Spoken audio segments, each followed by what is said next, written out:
This is Kimberly DiPrima with Option Realty Group, and today we're going to talk about earnest money. What is earnest money and why is it so important? What happens to earnest money? Can earnest money affect the offer?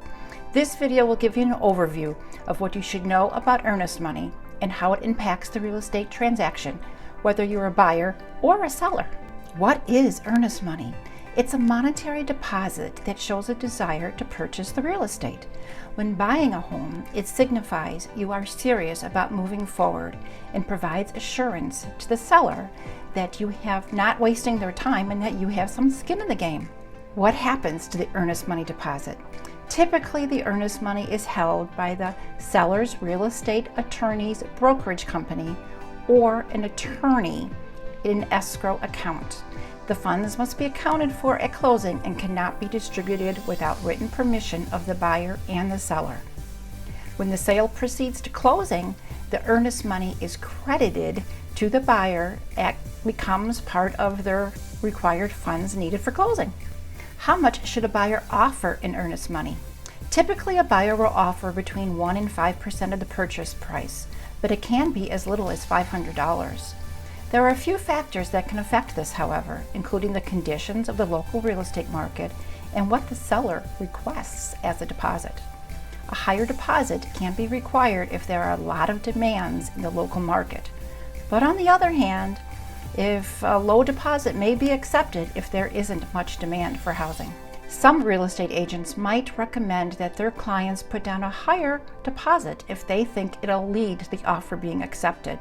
Higher deposits can also lead to the seller being more flexible on other terms of the offer. Is it possible to get an earnest money deposit back? Since it is a deposit, it does mean that there are situations that allow buyers to reclaim their funds when things don't go according to plan.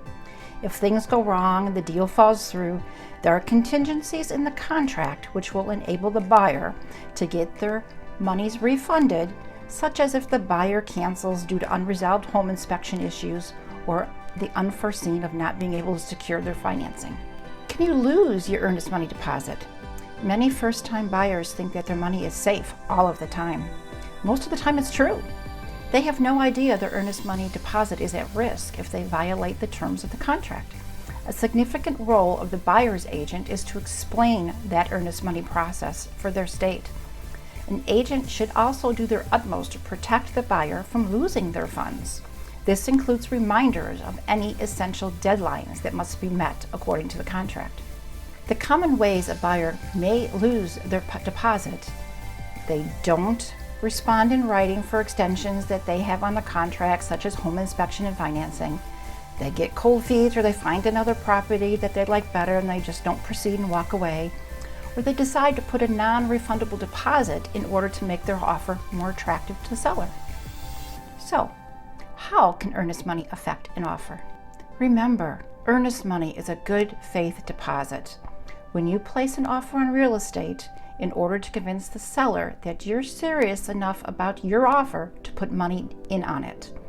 The higher the earnest money, the more the buyer has to lose, and therefore it conveys to the seller that you're extremely serious about purchasing that property.